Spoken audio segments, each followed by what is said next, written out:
My dear बच्चा, सो बात करने वाले हैं यहाँ पर जी बिल्कुल अगले चैप्टर की, जिसका नाम है फंक्शंस एंड रिकर्सिव। जी हाँ, हम इस चैप्टर को यहाँ पर स्टार्ट करने वाले हैं। अब स्टार्ट करने से पहले एक बार इंपॉर्टेंस बता दूँ इस चैप्टर की, किसी भी लैंग्वेज की क्यों ना बात कर लो, ये चैप्टर अपने आप में द मोस्ट इम्पॉर्टेंट रोल है जो प्ले करता है। कौन सा जी? फंक्शन वाला चैप्टर। तो यहाँ पर आप फंक्शंस के बारे में चीज़ें जानने वाले हो। हाँ, इससे पहले भी आपने फंक्शन से अपना वास्ता है जो किया होगा, जो कि आप लोगों ने जैसे प्रिंटर फंक्शन यूज़ किया होगा, जैसे आपने स्कैनर फंक्शन है जो यूज़ किया होगा। जी हाँ, उसी के जैसे फंक्शंस की बात करने वाले हैं।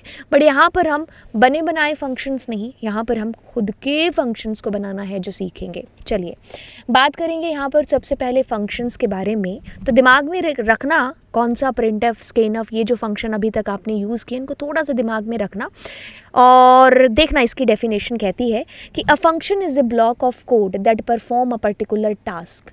अगर मुझे प्रिंट करना था, यानी कि एक पर्टिकुलर टास्क था ना कि कुछ प्रिंट करा रही हूँ, तो मैं कौन सा फंक्शन यूज़ कर रही थी? बना बनाया फंक्शन प्रिंटफ था। मुझे यूज़र से कुछ इनपुट लेना था, तो मैं बने बनाए फंक्शन को कॉल करा रही थी। कौन सा? मेरा स्कैनफ। उसके थ्रू मैं क्या कर रही थी?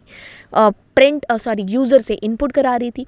तो यानी कि एक पर्टिकुलर टास्क को परफॉर्म करने के लिए आपने फंक्शंस हैं जो बना दिए। अब ये फंक्शंस तो बने बनाए हो गए, लेकिन मुझे खुद के फंक्शंस क्रिएट करने, खुद का कोई एक ऐसा काम है जो कराना है। चाहे मान लीजिए मुझे कुछ बच्चों के मार्क्स है जिनको एंटर करा करके उनका एवरेज निकालना है, मुझे हो सकता है टोटल नंबर ऑफ़ स्टूडेंट्स, कुछ भी ऐसा टास्क है जो कराना है, तो मैं उसके लिए क्या करूँगी? एक फ़ंक्शन है जो अलग से बना दूँगी। अब ऐसा होगा कि अगर आप अपने प्रोग्राम को फंक्शंस के अंदर डिवाइड कर देते हैं, यानी कि आप छोटे छोटे चंक्स बना देते हैं, है ना, अपने प्रोग्राम के अंदर, तो अब क्या होता है कि उन चंक्स का आप रीयूज़ भी है जो कर सकते हो सकता है आपने एक ऐसा फंक्शन है जो बनाया हो, अब वही जो चीज़ें हैं जो आप कर रहे हो, तो वो आपको बाद में भी अगर आपको यूज़ करनी है, जैसे कि मान लीजिए मुझे एवरेज निकाला मैंने, है ना, तो अब इसी फंक्शन को मैं आगे कहीं और भी यूज़ कर सकती हूँ। तो रीयूजेबिलिटी है जो हमारे प्रोग्राम की, हमारे कोड की, वो बढ़ जाती है। तो अगर मुझे कोई एक टास्क देना है या कराना है अलग से, तो मैं एक फ़ंक्शन बना दूँगी। अब मैं उसको जब भी कॉल करूँगी वो मेरे लिए वो काम है जो कर देगा, चाहे मैं उसको कितनी बार भी कॉल है जो कर लूँगी। तो जब हमें एक ही टास्क बार बार करना है, तो बजाय उसके कि बार बार लिखने के, तो हम उसका एक फंक्शन बना देंगे। अब जब उसको कॉल करोगे वो काम है जो कर देगा। अब इसको समझने के लिए हम एक रियल लाइफ एग्जांपल भी ले लेते हैं। जैसे कैलकुलेटर है, तो कैलकुलेटर के अंदर जब भी मैं प्लस करूँगी तो वो मेरे को प्लस है जो करके देगा। मतलब फंक्शंस हैं अलग अलग। जैसे एक प्रेस किया तो एक मेरा प्रेस हो गया, दो किया तो दो किया, मुझे अगर प्लस कराना है तो प्लस एंटर करा रही हूँ, मुझे माइनस करना है तो माइनस एंटर कर रही हूँ, है ना। तो यानी कि आप जो भी यहाँ से बटन प्रेस करोगे ना, ऑन किया, ऑफ किया, तो जो भी आपने बटन प्रेस किया तो वैसा फंक्शन अंदर है जो इंटरनली वर्क कर रहा है और हमें उस तरीके से हमारा आउटपुट है जो मिल रहा है, बिल्कुल, है ना। तो मैं यहाँ पर ऐसा एग्जांपल लेकर के चलूँगी कि मैंने क्या किया, एक तरीके से भाई बटन ही प्रेस किया, उस फंक्शन को कॉल किया, उसने मेरे को वो काम है जो करके दिया और वापस मेरे पास रिजल्ट है जो आ गया। तो हमने कुछ इनपुट किया, कुछ प्रोसेस हुआ और फाइनली आपके पास में कुछ आउटपुट है जो मिला। ठीक है, तो आपने क्या किया, आपने जो है, जैसे मैंने कुछ आधा सब्जी काट करके दे दी, अब सब्जी आपकी बनी, प्रोसेस हुआ, अब आप फाइनली आपको आउटपुट है जो मिल गया। ऐसे कितने सारे रियल लाइफ एग्जांपल्स आप देख सकते हो। एक पर्टिकुलर टास्क को परफॉर्म करने के लिए हम फंक्शंस का यूज़ कर रहे हैं, यानी कि उनको स्मॉल स्मॉल चंक्स के अंदर आपने डिवाइड कर दिया। अब इससे क्या हो जाएगा, उसकी रीयूजेबिलिटी है जो बढ़ जाएगी। ठीक है, तो किसी भी पर्टिकुलर टास्क को करने के लिए हम उसका एक सेट बना देंगे जिसको हम फंक्शंस हैं जो बोलेंगे।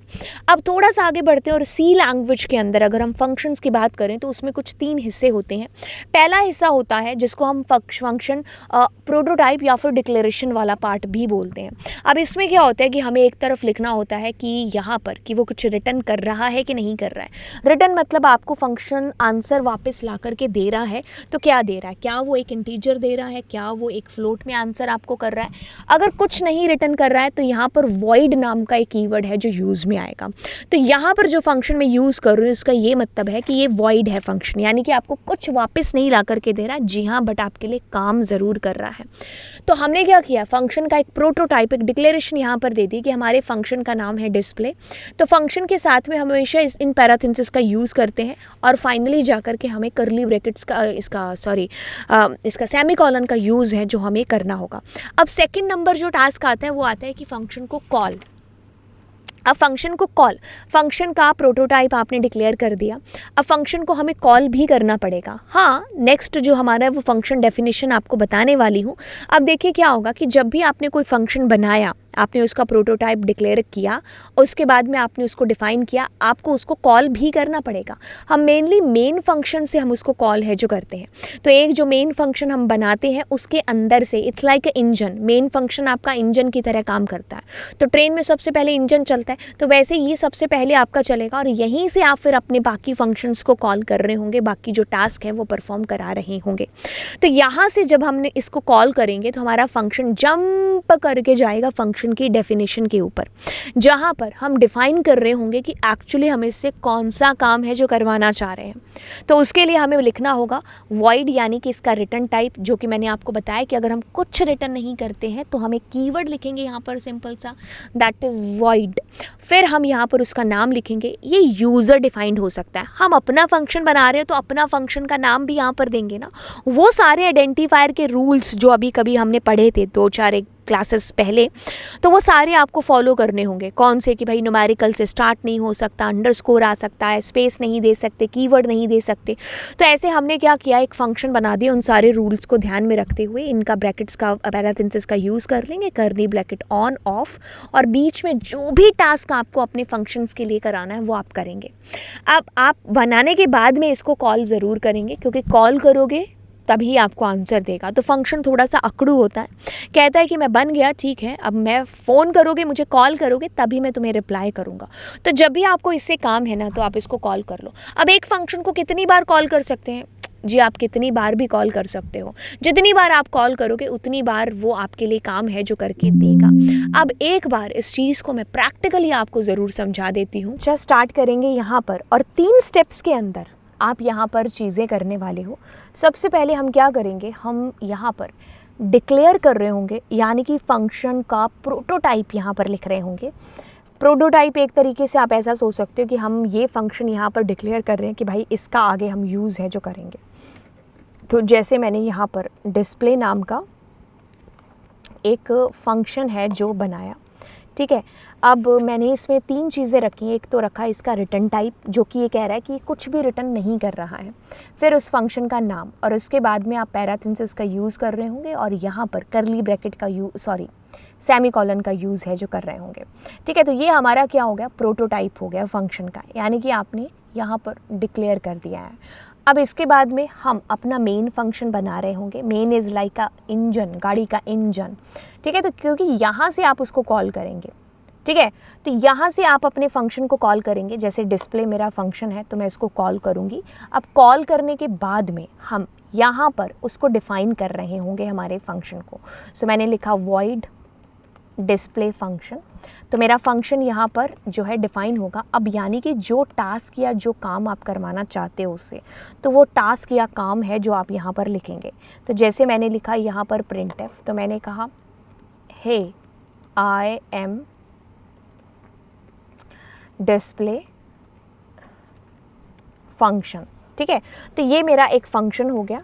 तो अब मैं क्या करूँगी, मैं इसको सेव करूँगी। सेव करने के बाद में अब हमारा ये फंक्शन है जो क्रिएट हो चुका है। जी हाँ, बिल्कुल ये इजी है, ठीक है। तो अब अपने क्या करते हैं, इसको सेव करते हैं, टर्मिनल को ओपन करते हैं, और टर्मिनल हमारा ओपन हो गया है। एंड बिल्कुल हमने इसको अब देखना है। तो देखिए क्या कह रहा है, आई एम डिस्प्ले, ठीक है। अब बात पता है क्या हो रही है, बात ये हो रही है कि इसमें आपको एग्जीक्यूशन समझना है। पहले क्या होता है कि आपको इसको डिक्लेयर करना पड़ेगा, ठीक है। तो दैट इज़ प्रोटोटाइप आपका स्टेप नंबर 1, ठीक है। तो आपको डिक्लेयर करना होगा, ठीक है। आपको पंजीकरण तक कराना होगा कि भाई साहब ऐसा फंक्शन हम अंदर यूज़ करने वाले हैं अपने प्रोग्राम के अंदर, ठीक है। तो एक पंजीकरण प्रक्रिया है आपकी एक तरीके से। तो आप जो जो फंक्शंस यहाँ पर यूज़ करने वाले हो, जैसे अगर आपका सवाल आता है कि मैं एक से ज़्यादा फंक्शन यूज़ कर सकता हूँ, तो मैंने कहा ठीक है आप कर लो। तो आप क्या करोगे, यहाँ पर फंक्शन, ठीक है। तो जैसे इस फंक्शन का नाम हम डिस्प्ले 2 रखते हैं, ठीक है। तो ये हमारा फंक्शन है। तो आपने क्या कर दिया भाई, एकदम से ऐलान कर दिया, मतलब एक तरीके से आपने ये डिक्लेयर कर दिया है, ठीक है। प्रोटोटाइप हो गया आपके फंक्शन का। अब आप क्या करोगे, इस फंक्शन को कॉल करोगे, ठीक है। कहाँ से, डिस्प्ले 2 फंक्शन को यहाँ से करोगे, आपके मेन फंक्शन से, ठीक है। तो ये एक इंजन है, इंजन के अंदर से बाकी फंक्शंस को कॉल होता है, ठीक है। जैसे हमारा ब्रेन है, ब्रेन हमारा क्या करता है, बाकी बॉडी के पार्ट्स को इंस्ट्रक्शंस देता है ना, वैसे ही हमारा मेन है, तो बाकी फंक्शंस को इंस्ट्रक्शंस देगा कि ये काम करो या ये काम करो। फिर उसके बाद में क्या होगा, आप यहाँ पर जैसे मैंने वॉइड ये लगा दूँ, तो मैं अब यहाँ पर बना लेती हूँ। तो मैं क्या करूँगी, वॉइड डिस्प्ले मेरा फंक्शन, एंड यहाँ पर चलिए अपने क्या प्रिंट ऑफ, और मैं कह देती हूँ I am display to function. आप यहाँ पर कोई भी काम करा सकते हो जो भी आप कराना चाह रहे हो, ठीक है। अब मैं इसमें न्यू लाइन लगा दूँ ताकि हमारा आउटपुट सही से आए। कंट्रोल सी, और अब अपने टर्मिनल को ओपन कर लेते हैं, एंड अगर देखेंगे तो इसके अंदर देखिए हमारे पास फंक्शन 1 और फंक्शन 2 दोनों कॉल हो चुके हैं। अब आपके मन में सवाल आता है कि यार एक फ़ंक्शन को कितनी बार कॉल कर सकते हैं। आप जब मर्जी फंक्शन को कॉल कर सकते हो, कितनी बार भी आप उसको कॉल कर सकते हो। तो जितनी बार आप उसको कॉल करोगे वो उतनी बार आपको आंसर करने वाला है। तो जैसे अगर मैंने